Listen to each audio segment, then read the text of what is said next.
Bonjour et bienvenue, on se retrouve pour un nouveau rendez-vous de Sushi T'as vu. On se retrouvera donc aujourd'hui et demain avec nos invités, puis mercredi il y en aura un nouveau. Avec nous à ce micro, Pierre Arlot, bonjour. Bonjour. Vous êtes le président de la Fédération française d'aquaponie. C'est ça, oui. Et également Aurélien Néry, bonjour. Bonjour Maria. Alors vous êtes chargé de projet marketing et communication auprès du groupe Hollandine. C'est ça. Bonjour. On va parler d'un projet et d'ateliers qui se sont déroulés samedi dernier au sein du Radisson Blu à Portich. Non, c'était au siège directement. Au siège directement. Oui. Voilà, Oui. donc du Siège groupe social. Hollandine directement. Oui. Un projet un peu fou, il faut le dire. On Un verra peu fou. après ce qu'est l'aquaponie, mais un projet, expliquez-nous. Bah, en fait, c'est comme souvent, ces projets-là sont portés par Michael Hollandine, qui a très souvent des idées un peu folles et mais qui nous plaisent finalement, c'est assez original. Et c'est né en fait de plusieurs idées qui venaient des salariés dans une boîte à idées, comme plein d'autres entreprises peuvent le faire, qui étaient de proposer la nourriture saine, bio, ou de faire un potager sur le toit de bâtiments, ce genre de choses. Et de là, Michael nous a ramené Pierre Arlot et a commencé à nous parler d'aquaponie. Donc on a tous fait les gros yeux en Qu'est-ce entendant- que c'est que voilà. l'aquaponie ? Qu'est-ce que c'est que l'aquaponie ? Tout le monde comprend aquaponais ? Non, c'est bien un i. Et de là, du coup, il a commencé à nous présenter un peu tout ça. Et une petite équipe au sein de l'entreprise s'est montée un peu en secret. Et on a commencé à bosser sur le projet pour répondre à cette demande des salariés qui était d'avoir quelque chose d'un peu bio, un peu sain pour eux, quoi. Alors l'aquaponie, c'est quoi justement ?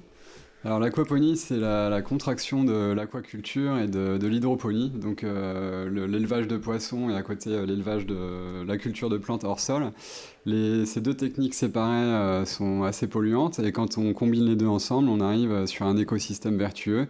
En d'autres termes, les poissons travaillent pour les plantes et les plantes travaillent pour les poissons. Donc on a un aquarium, par exemple dans le groupe, là c'est un aquarium de 300 litres et au-dessus duquel on a placé des plantes.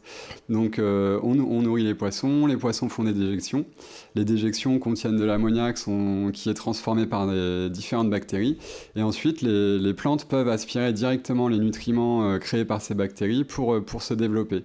Donc en fait sur un tout petit espace on a à la fois des protéines animales et des récoltes végétales et donc il y a un gros avenir dans le monde puisque ça permet d'économiser 90% d'eau, ça a une qualité de culture organique, c'est assez simple et c'est très ludique. On peut le voir aux traces de doigts des enfants sur les vitres de l'aquarium, ça a fait des émules. Donc c'est une technique qui était pas encore très développée, pourtant ça remonte aux Mayas, aux Aztèques et ça fait des millénaires que ça existe.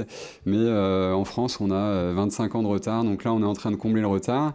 Je fais partie des pionniers français qui ont développé l'aquaponie en France et donc on développe et c'est pour ça que là on a créé la Fédération française d'aquaponie qui a pour but de fédérer tous ces acteurs et de développer l'aquaponie dans la francophonie. Donc c'est une belle aventure et par exemple là, ce qui se passe au groupe Hollandini, c'est plutôt sympathique.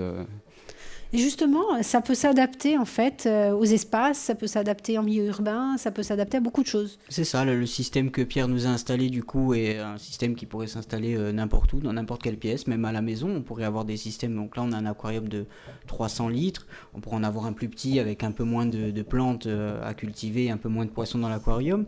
Mais oui, effectivement, ça s'adapte de partout et même en agriculture même, je dirais, on pourrait le faire. Il y a des gens qui font de la permaculture. Donc là, ça s'assimile un peu. Alors, il y a des débats, apparemment, parce qu'on utilise de l'électricité, notamment pour la lumière et pour la pompe, mais c'est un peu la même idée. C'est un système autosuffisant et qui peut être utilisé partout. Et c'est un peu dans la poursuite de la politique, on va dire, du groupe Hollandine en faveur du bio, en faveur de...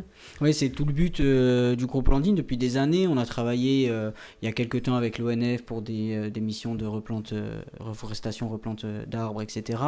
On travaille toutes nos impressions, tous nos papiers toujours avec des systèmes PEFC ou du papier recyclé.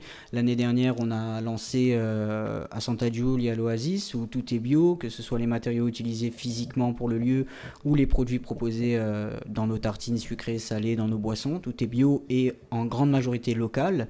On a rencontré d'ailleurs des gens qui faisaient de la permaculture quand on a démarché un peu les agriculteurs de fruits et légumes notamment.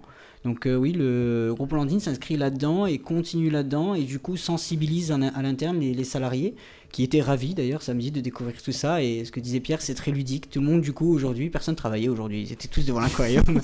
Ah, moi je veux mes tomates cerises, moi je veux mes fraises, etc. Et effectivement, oui, ça fait des émules. Il y a une vraie production en fait autour de cet aquarium. Alors c'est oui, pas tout juste... Comment dire, l'aquaponie permet de produire quasiment 3 fois plus vite qu'en terre, tout en permettant les économies d'eau. Comme je vous disais, on n'a aucun intrant à mettre, donc pas d'engrais, rien du tout, donc c'est plutôt miraculeux. Et donc on produit plus sur des plus petits espaces, donc avec des meilleurs rendements, et ça peut s'adapter à différentes tailles. On travaille sur des fermes de plusieurs milliers de mètres carrés qui vont produire plusieurs tonnes de végétaux et de poissons. Et à l'heure où le poisson, l'ONU dit qu'en 2040, il n'y aura plus de poissons comestibles dans les océans et nulle part sur Terre. Donc c'est vraiment un enjeu ça touche à la fois l'eau, les ressources comme les engrais avec l'érosion des sols, etc. En fait, il y a énormément de problématiques qui sont solutionnées par l'aquaponie. Et donc, en effet, oui, ça permet des beaux rendements. On peut, là même en intérieur, on peut avoir, chez vous, il y a tout le temps le soleil, mais chez nous, dans le nord de la France, l'hiver, il n'y a pas grand-chose qui pousse. Et pourtant, en intérieur, on arrive à avoir des poivrons, des fraises.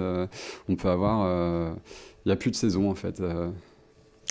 Merci beaucoup à tous les deux. On va vous retrouver demain pour une nouvelle émission consacrée justement à cette aquaponie. À demain. Merci, à demain. Merci. Bonjour et bienvenue, bonjour à vous toutes et à vous tous. Deuxième émission de la semaine en compagnie d'Aurélien Nery. Bonjour. Bonjour Maria. Donc responsable communication marketing au sein du groupe Hollandine. Et puis également Pierre Arlot qui est avec nous. Bonjour. Bonjour Maria. Le président de la Fédération française d'aquaponie. On a décrit hier ce qu'était cette aquaponie. Vous nous avez dit il y a des expériences qui sont menées à plus grande échelle évidemment.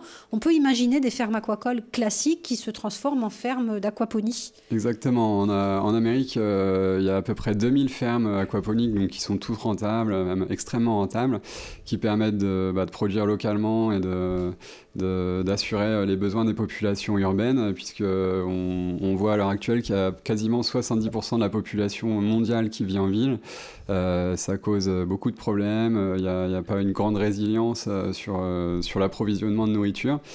Tout est lié au pétrole et aux énergies fossiles, et donc l'aquaponie s'inscrit un peu dans ce changement. En France, en 2017, il y a 2 fermes aquaponiques, dont une qu'on a créée où on est porteur de ce projet-là, donc c'est la ferme aquaponique du Cotentin. Et donc je pense qu'en 2018, là, on risque d'arriver à 30-40 fermes. En 2019, on va être une centaine, et j'espère qu'on va vite rattraper notre retard, puisque c'est vraiment fabuleux. C'est une technique de culture qui s'inscrit vraiment dans le futur, quoi. Et notamment dans l'agriculture urbaine, qui a de gros enjeux pour les années à venir. Parce qu'après, Aurélien, donc on mange les légumes qui ont été cultivés, mais on mange les poissons aussi. On mange aussi les poissons, effectivement, c'est ce que Pierre nous a dit, et c'est ce qu'on disait à nos collègues quand ils ont découvert l'aquarium. Ne vous attachez pas trop aux poissons, parce qu'il y en a une cinquantaine dans l'aquarium, et comme chaque être, ils vont grossir, se reproduire, et arriver à un stade, 4 mois environ, de mémoire.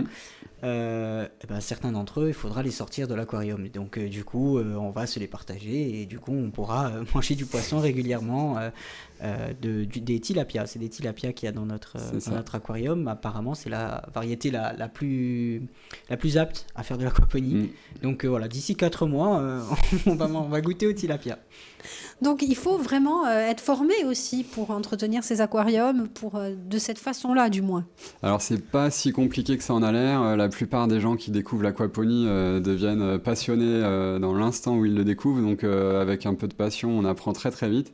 Moi-même, j'avais pas du tout un cursus agricole il y a 5 années de ça. J'avais jamais planté un radis.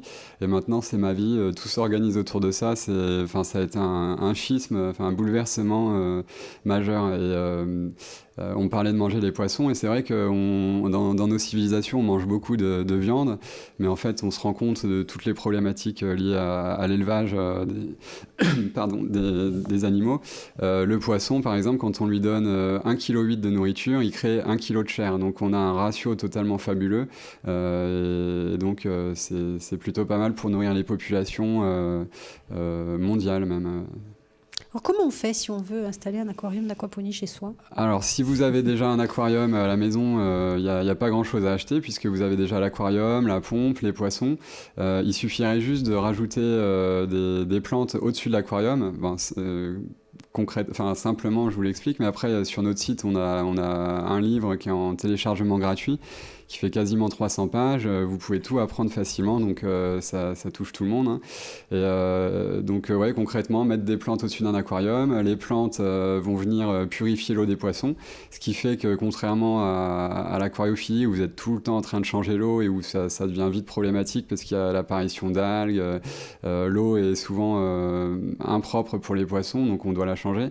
En aquaponie, on recycle 100% de l'eau, on jette rien du tout, on fait que compléter un petit peu l'eau puisque quand les plantes grandissent, elles consomment de l'eau et donc c'est la seule perte d'eau qu'on peut avoir. Donc c'est pas très compliqué, ça peut se faire de manière empirique, on peut découvrir comme ça, et on a vu que dans le groupe, suite à notre atelier, il y a déjà eu des vocations qui sont créées, des personnes qui avaient un aquarium et qui ont rajouté tout naturellement les plantes au-dessus, et ils en sont déjà très contents de ce que j'ai cru comprendre. Oui, très contents apparemment.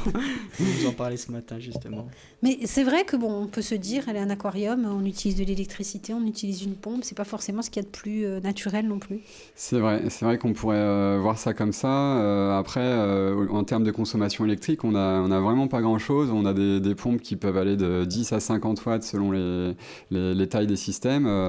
Mais bon, 50 watts, c'est pas grand-chose et on pourrait le produire de manière solaire ou avec de l'éolien. On peut se débrouiller. Enfin, il y a pas mal de champs d'application. Il y a beaucoup de développement qui est en train de se faire, beaucoup d'expérimentation. J'ai l'impression que tous les aquaponistes sont un peu des fous et des chercheurs fous, et tout le monde cherche un peu dans son coin, et c'est aussi pour ça qu'on avait créé la Fédération française d'aquaponie, qui permet de centraliser toutes ces expériences afin de pouvoir donner des cas plus concrets et moins abstraits que tous les fous que nous sommes un peu partout. Enfin, donc on fédère, on aide, on fait aussi de la sensibilisation, l'éducation. On a une chaîne YouTube où il y a plusieurs millions de vues dessus, puisque ça a quand même un bon petit succès. Et donc on est dans cette démarche d'aider les gens à comprendre.